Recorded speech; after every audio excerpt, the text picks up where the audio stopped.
Good morning. Happy Saturday. It is November 30th, and you are watching You Don't Watch Sports right here on the Feo Grande YouTube network. I am Bill Smith, and I am joined as always by the man, the myth, the legend, Feo Grande himself, Omari Ellis. Omari, how was your sports week, good sir? It was a good sports week. Can't complain too much. I have been enjoying some times. Football, Thanksgiving. We're talking about.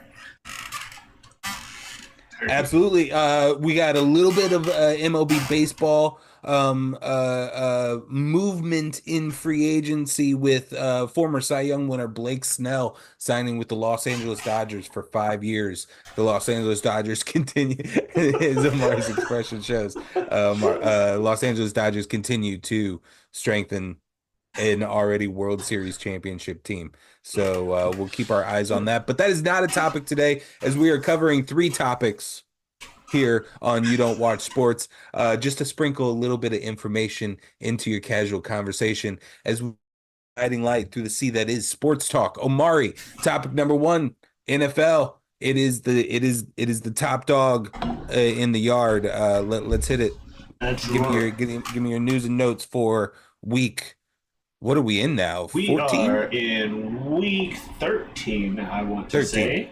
Yes, week 13. So we're about 2/3 of the way through the season. In fact, 12 would be 2/3 of 18. So we're about 2/3 of the way through the season now. And the Chiefs and Lions are the front runners of both of their respective conferences, both at 11-1 after the Lions this Thursday on Thanksgiving defeated the Bears on TV in a game. One you could have almost expected. The other, if anybody claims that they were predicting, is a liar. Literally, no one was like, "I'm going Detroit Lions 11-1 to start the season." Oh, 11-1? No, we would have dragged that person out of whatever building they were working in and fired them. Yeah, we said last week 9-1 is the best they've been since like 45. Like that's the best they've ever started. Hey, what's up, Ibn? How you doing? Shout out to you out there in the chat. I see you. He just chatted, said, "What's up, y'all?" What's up? Yeah, so the Chiefs and Lions both 11-1, especially after this Thursday where the Lions defeated the Bears in a game that ended in bizarre fashion that only teams like the Bears or Panthers or those types would do. 30 seconds left. I saw. Is that on the quarterback or is that on the head coach, Amari? It's on both, but the quarterback gets a little bit of slack because he's a rookie. I'm sorry, I cut you off. You're going to break it down a little bit. Oh, no. The 30 seconds left. The Bears had come back in this game. The Lions have been beating everybody this season. The Bears finally have a shot at going to overtime. 3, correct? 23-20? Up by 3. The Lions are up by 3. The Bears are making a drive up the field. They get within field goal range. First thing, offensive lineman knocks a defensive dude's head off, push us back 5 or push us back 10 yards. Play afterwards, same offensive lineman doesn't block, gets beat, and quarterback Caleb Williams just gets sacked for another loss of 15 yards.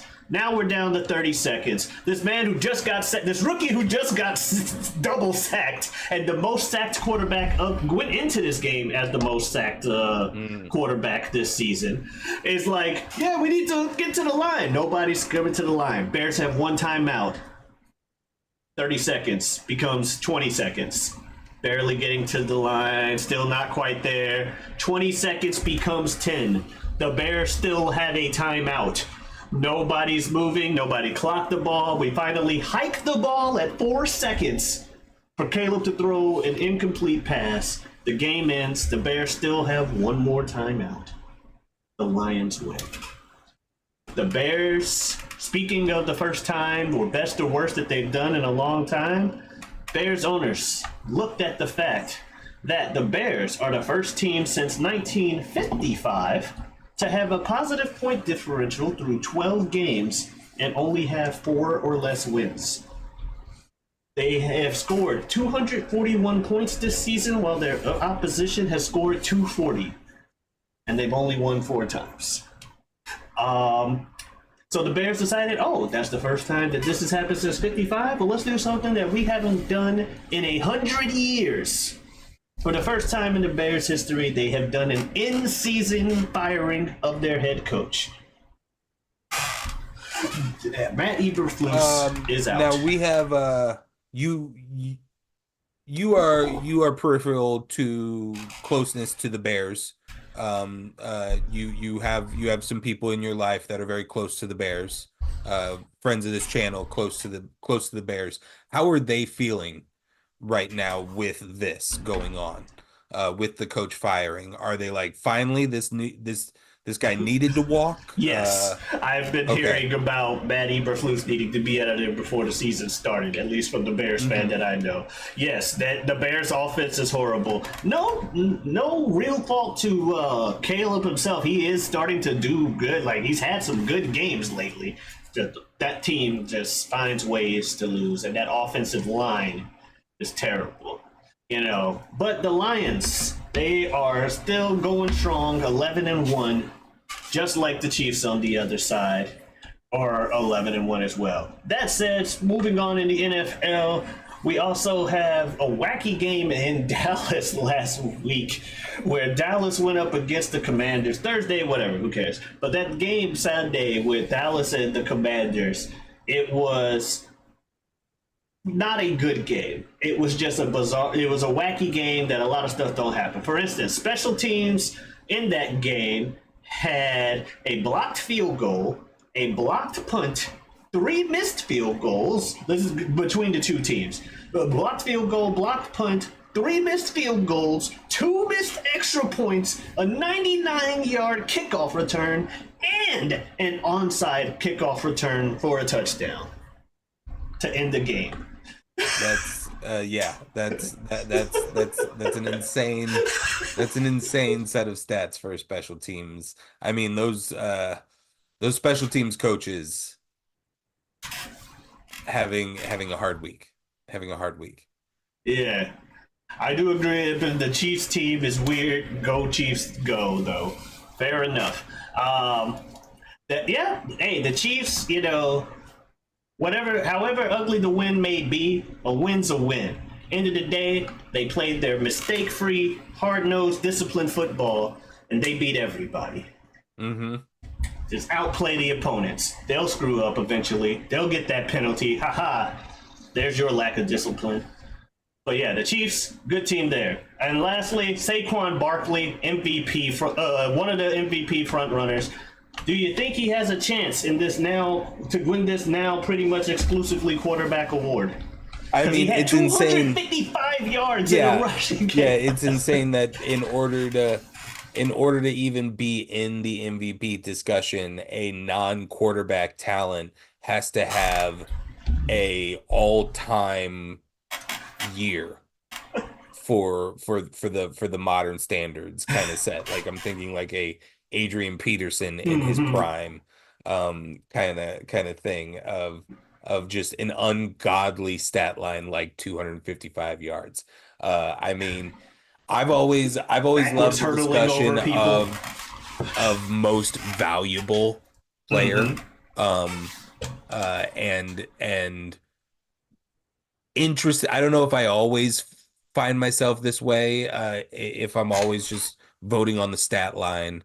Or I love to think of it as truly like, what is your value to your team?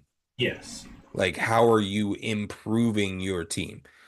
Sometimes that can just be look at the player's stat line.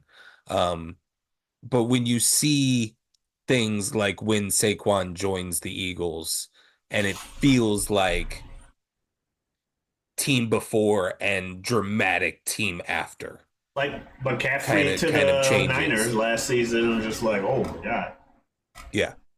I like what are the quarterbacks probably that are in that discussion right now with him? I don't think Mahomes.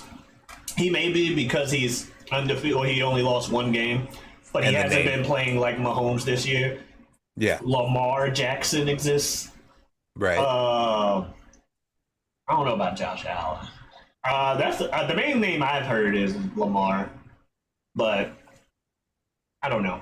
I think Saquon. I would like to see something not a quarterback get it. You know what I mean? Vegas has Because Josh Allen number one, Lamar Jackson number two, and Saquon number three. well, the names that came to my head. Then followed by Jared Goff, Patrick Mahomes. I'm gonna say golf better be in the running. I know well, not famously, but going into the season when you were talking about the Lions being a team to watch, I was like, I'm going to root for them. Don't get me wrong. I just don't have a lot of faith in what I call Super Bowl losing quarterback Jared Goff. Let me take that Super Bowl losing quarterback off. Factual though it may be, it's Jared Goff. He's earned his name. He's playing great this season. You know what I mean? I'm not gonna do that. But if it's Goff, like I wanted to go to Saquon because it's one, like you mentioned, the value thing. And two, it's not called the best quarterback award. Rename it.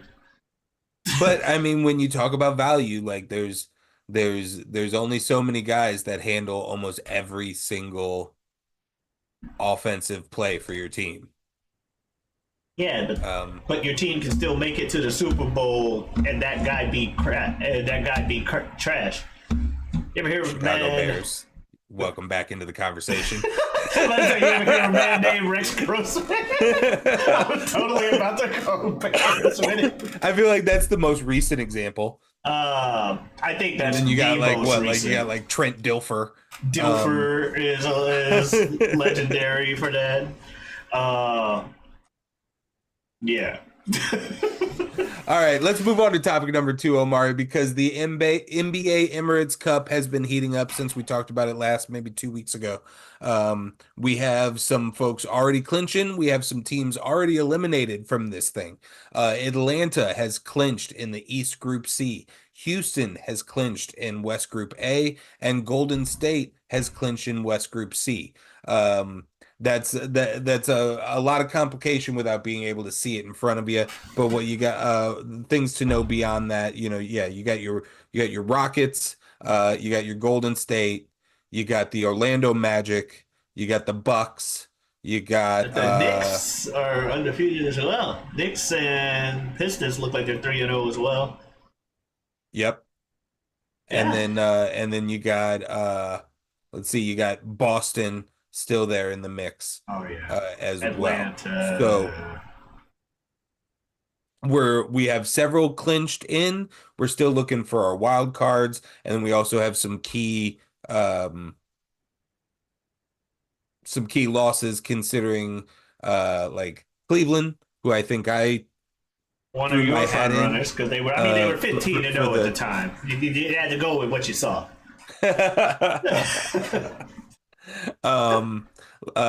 Chicago is out with being 2-2 despite a +6 differential, because you also have teams on the other side like the Nets, who are 1-3 with a -39 differential. So Chicago played pretty good ball, but already eliminated from this tournament, so that's unfortunate there.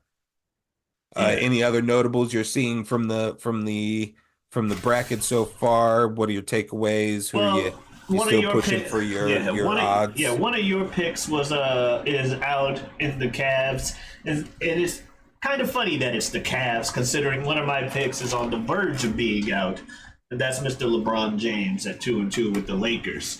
I went with them. At 2-2 with a differential of -24. You're not looking great there. No, not at all.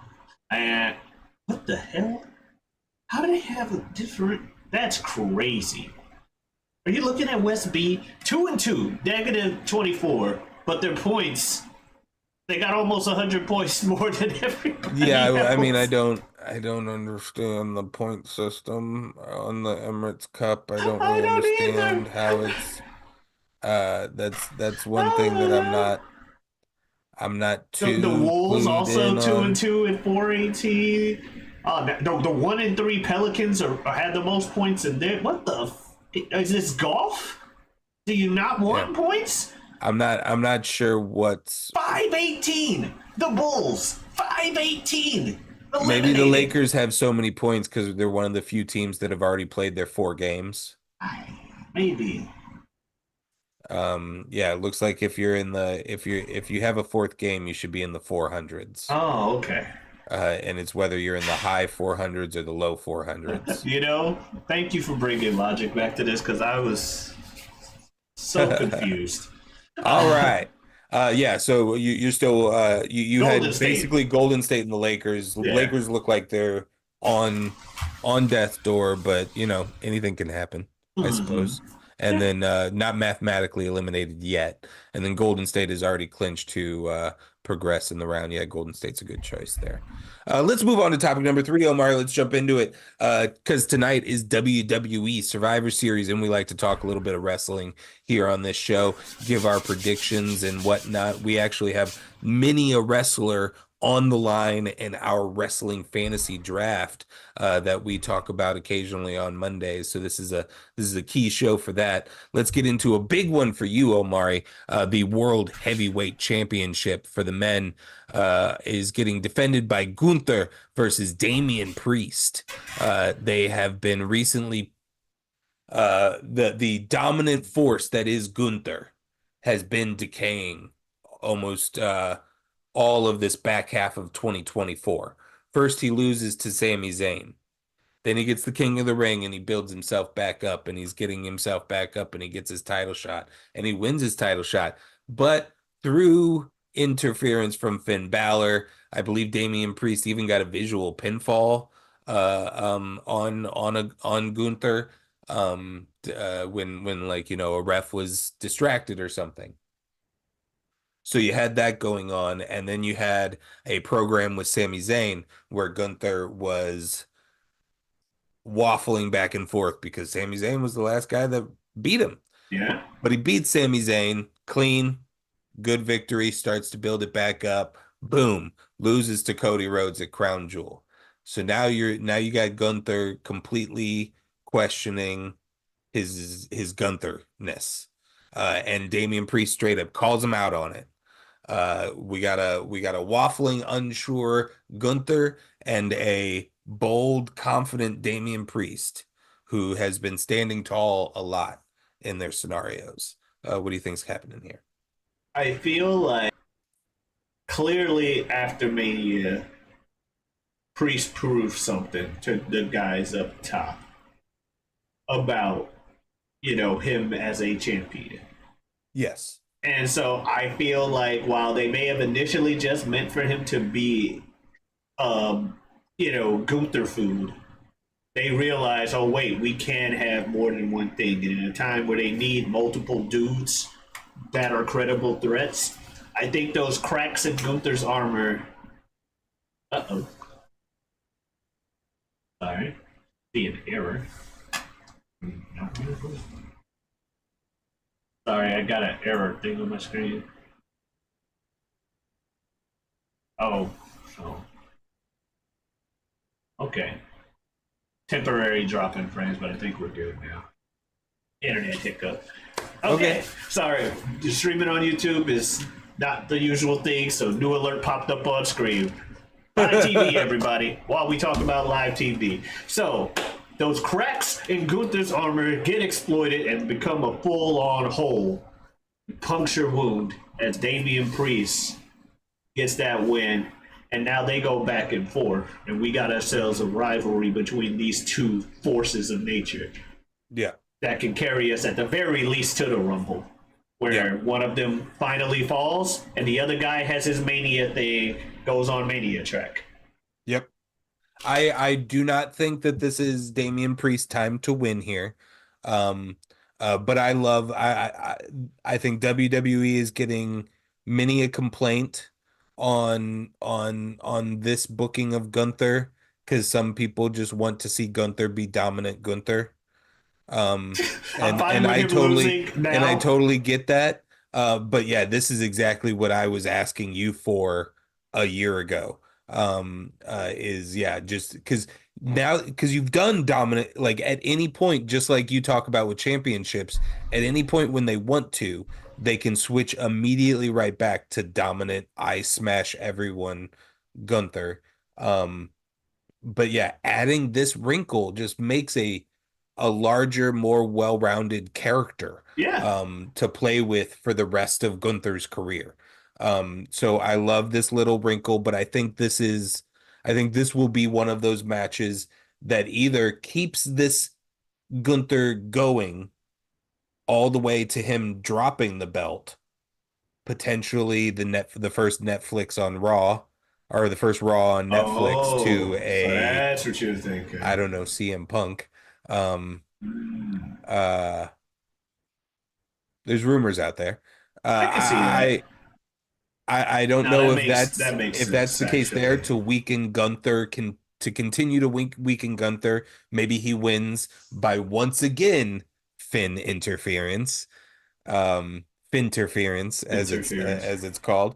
Um, and that continues to break him a little bit until eventually a man like CM Punk on the mic could Yeah. crumble that house. I could see that building. I don't think it's going to be Damian Priest here, but I love what they're doing with Gunther. Or it's just going to be a clean victory where he starts to build back up again Yeah, so I'm that we fine with can have either a way. strong Gunther. Let's go to our Intercontinental Championship match. This is going to be a banger. Um, Triple threat match: Braun Breaker versus Ludwig Kaiser versus Sheamus. Sheamus has never won the Intercontinental title, Omari. Braun Breaker, the way they are have built Braun Breaker is he is a he's a brash man who makes brash decisions, and in kind of in a Darby Allin way Okay. of like he can he can lose at any moment because he's the one who lost it usually. He does something risky enough and his his momentum is just so powerful and strong that if somebody manages to dodge his spear, Yeah. That's he's when he loses. Braun's going to knock himself unconscious kind of thing. Um I'll go first here. I think I'm going to put my money on Ludwig Kaiser winning this by some sort of like Shenanigans. he manages. Well, it's hard to do shenanigans in a triple threat. When Gunther's going to be busy that night and he doesn't really have any other friends anymore. Fair. Um, That's right. Oh, uh, that's right. Didn't he piss off the older dude? yeah, Giovanni Vinci is on SmackDown and Oh, okay. has gone back to his NXT Italian suave guy Gotcha. gimmick. Um, but yeah, I see Ludwig getting like the sneaky pin. Like maybe everybody kind of hits their own finishers and somehow he manages to toss somebody out of the ring and pin somebody off of Sheamus's brogue kick or something. Something like that. Because I don't think you give Sheamus's first Intercontinental win here, but Ludwig doing a smarmy chicken S word heel run with the belt for a few months to then maybe give Sheamus his Intercontinental win at WrestleMania against a really smarmy heel. I think that would be a really good match and a good moment. So I'm predicting the Ludwig gets the title here. Okay. I, I I want Sheamus to get it till he has the thing, but I feel like some people just don't win the Intercontinental Championship, and that's not a bad thing. John Cena, The Undertaker. There you go. Uh, Hulk Hogan. huh? Hogan? I don't know. I think he would have jumped straight to the title. He never really dropped down. Yeah, like I said, probably not. That Yeah. sounds reasonable. But that said, I think if Braun keeps it, I think he just, like you say, powerhouse, burn, burn, burn. Sheamus provides resistance. Ludwig eats the pin. That's how I see it. I'm trying to think of the body math. If you could somehow do Sheamus giving a brogue kick to Ludwig as Braun is spearing Sheamus. That would be a sight to see. U.S. title match is also on the line tonight, Omari. Shinsuke Nakamura versus LA Knight, and I love the new Shinsuke that has come back the last 3 weeks. Weird, like Sith Lord vibes. Um, he's got like, yeah, he's got new makeup that kind of looks like scarring over his eyes in these like diamond patterns. Uh, Um, and yeah, and he's wearing black and leather. Uh, that's awesome. yeah, Yeah. scarring makeup over his lips right there too. Very cool new look. Evil fashion. Just beat Andrade last night in a really cool finish. Um, I think you got to give this to Shinsuke Nakamura. I mean, he's so cool. He has great matches, and he lost so much last year. I mean, Boy, he was did Cody he. Rhodes' whipping boy all 2023 while Cody was waiting to get back into the title picture. Yeah, I love Shinsuke Nakamura as a character. Like he's awesome and everything. But WWE don't seem to like letting my boy win things. So that's why I'm picking LA Knight. That's the only reason why. I want Shinsuke to win, but I'm picking LA Knight to win this one because he's in WWE. Though he is though he is a Triple H Black and Gold NXT person at one point. Obviously he's New Japan legend, King of Strong Style. Calm down, people. I'm just saying Triple H likes his folks that were on the Black and Gold brand. So he does have that going for him. Let's jump into the two big ones of the night, Omari. You got Survivor Series War Games. The War women's match is Games. going to be, let me see if let me make sure I can get this right. You on your good guy team, you have Bianca Belair, Rhea Ripley, Bailey, Io Sky, and Naomi. Your bad girl team, you have Liv Morgan, Nia Jax, Tiffany Stratton, Raquel Rodriguez, and Candice LeRae. So your bad guy team, you have both the World Women's Champion and the WWE Women's Champion, Raw and SmackDown. But your good girl team, you have five former WWE champions. I mean, the good girl team might be the most dominant in character form of any War Games team. Like is if you're I don't know who would eat a pin here on the good girl team. Naomi. Naomi. If anybody, because I'm agreeing with you. Yeah. But yeah, you got beyond. Yeah, I got Team Good Girls winning. You got Bianca running the things. What is she? Power Buff Girls is what people have been calling her and Jade. Power buff. Yeah, Jade's just been shitting on people, and she's EST and all. We all know about that. We got Rhea, can't look weak. Can't have Rhea looking weak ever. Ripley, also on the team with Bianca Belair. Bailey, Horsewoman. Io with the trash can special off the top of the War Game cage. A War Game specialist and former champion. And number one contender, if I remember correctly. Number one contender for the women's world. And basically Naomi is number one contender for the WWE. Yeah. Naomi's got experience winning WrestleMania at that title.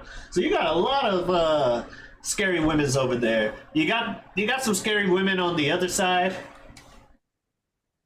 But I got team I got scary women's championship team going. Yeah, I'm looking for I think moments of this match are going to be whatever Io does versus whatever Tiffany Stratton does. I mean, Tiffany did a backwards moonsault, off of the Elimination Chamber pod, last year or earlier, started this year. So I won't be surprised if she Has does a stunt. something crazy. Um, and then I'm I think the bad girls are gonna bad. Yeah. I think what you're waiting to possibly see is if all the good girls stay good. Just like That's we the were talking thing. about They're earlier all. with Jade, is it Bianca? Yeah. Is it Bailey? That's the Did thing. any of them affect the Jade thing? Are any of them going to stay good? Are they going to betray? The That could make them team lose. good girls for the most part has more experience being on the bad side, except for maybe Naomi. And even then, she, maybe. But generally, Bailey did some of her, like Bailey became the threat. Like she was always a threat, but she solidified her status when she Yeah, went full heel. like the 400-day reign or whatever. Yeah, the damage control thing took Io to do. Yeah, the damage control aspect of that. You got two members of damage control. Who've Bianca, barely spoken to each other. That could be conflict there. Bianca's character is made to be a heel. Let's be honest.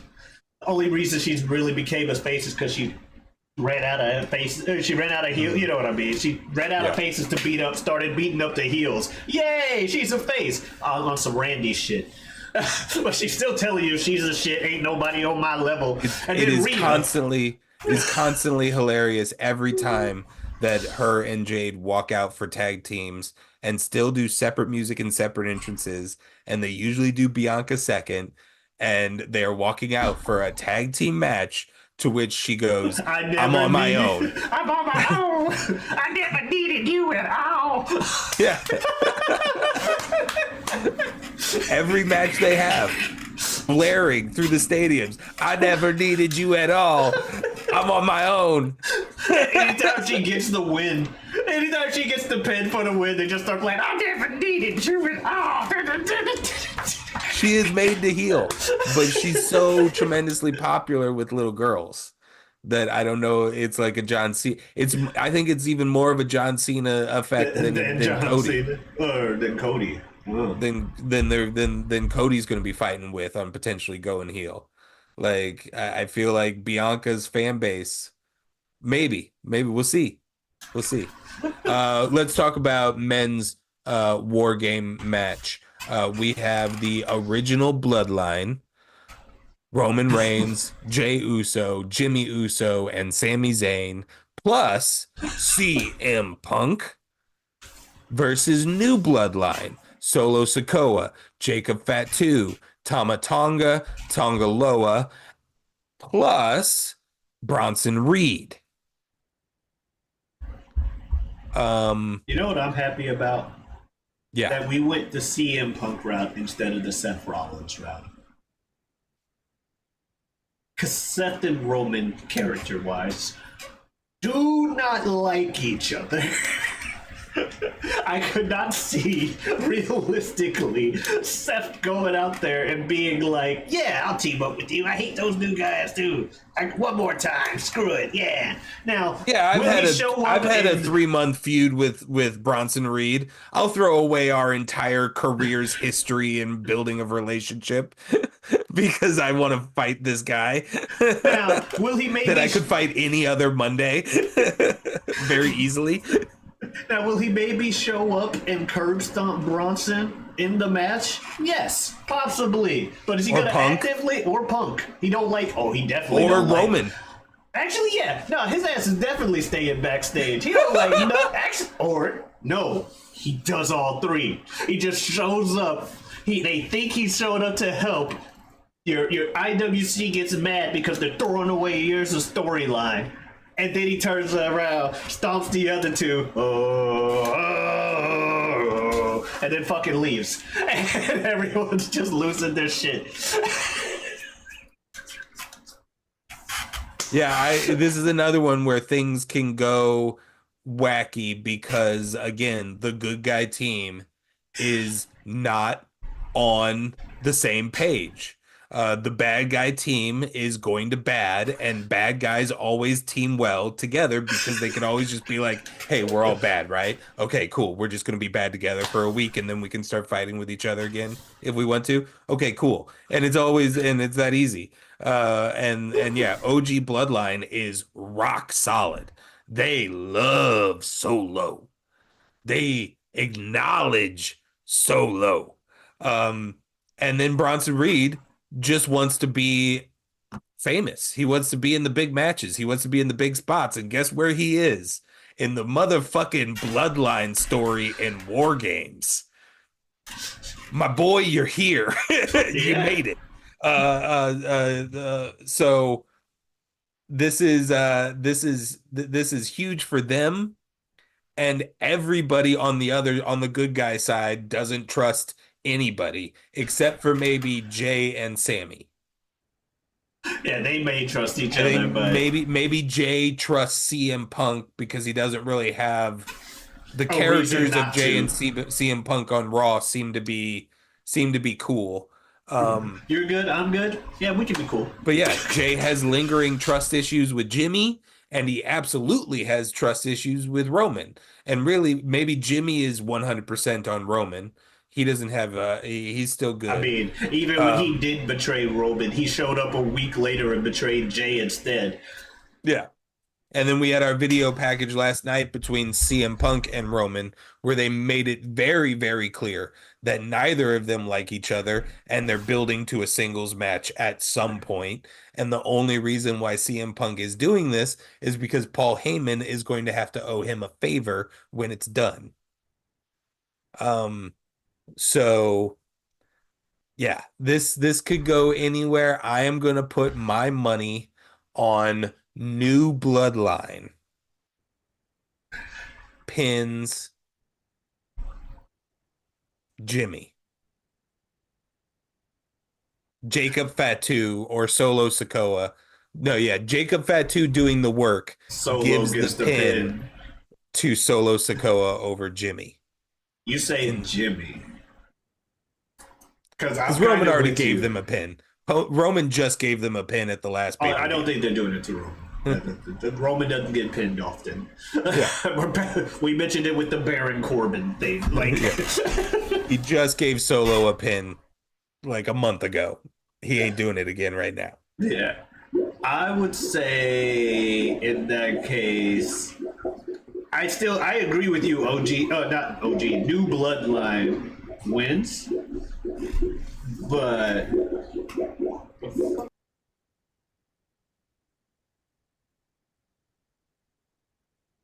Push through, we're almost out.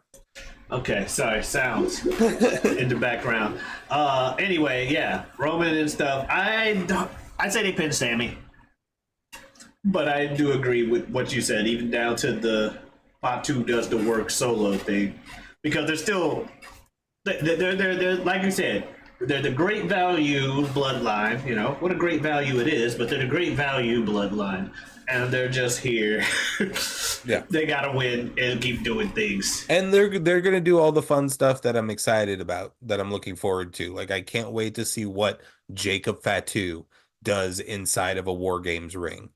I cannot wait to see if Bronson Reed does a tsunami off of the top of the cage. That could happen. That could absolutely happen. That boy is nuts. Um, Despite how round he is.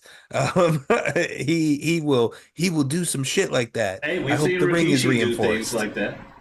Um, Absolutely. Call back to Rikishi. That could absolutely happen. You got a lot of relatives in that ring right now. Somebody's gonna do it. I think Jacob Fatu is gonna do some crazy nonsense. So I'm looking forward to this one a lot. You can check it out on Peacock tonight. I believe it starts at 6 o'clock pregame at pregame pre-show at like 4 o'clock or something like that. They usually like doing that 2 hour really long pre-show. Yeah. Um, Omari, What else we got going on? We got obviously our mock draft show where we talk wrestling. We're going to be resetting our fantasy league here very soon after the Survivor Series pay-per-view. So I'm excited for that. We also got our best wrestlers of 2024 is going to be coming out very soon here on the channel with help from friends of the show, Ibn and Super Jazz. Yeah. Yeah, we got that going on too. Super Jazz. Super Jazz. Yeah, hey. Speaking of Super Jazz, we're also going to have a show coming back with him at some point called Whatever We Want, where they do exactly that. They talk about whatever they want, and they do it whenever they want. And that happens on Wednesdays usually. And then, of course, you're watching this show right now. We also talk about a bunch of crazy things on movies, TV shows, documentaries, animes, all kinds of stuff over on the You Don't Watch sports. That's this one this guy hasn't seen. This guy hasn't seen on Tuesdays. Check it out. We're filling this channel up with stuff. Yeah. Please go check it out whenever you have the fancy. Omari, where else can they find you on the internet? Well, obviously, find me here. You can also find me on Twitter and Twitch at Giotavi. That is Giotavi. Come on in, stop on by. Streaming every day, 240. You know what that means. Yeah. All right, and that, I believe, is what we got. You got anything else you want to say to the folks, Bill? All right, we'll see you guys next week. Adios.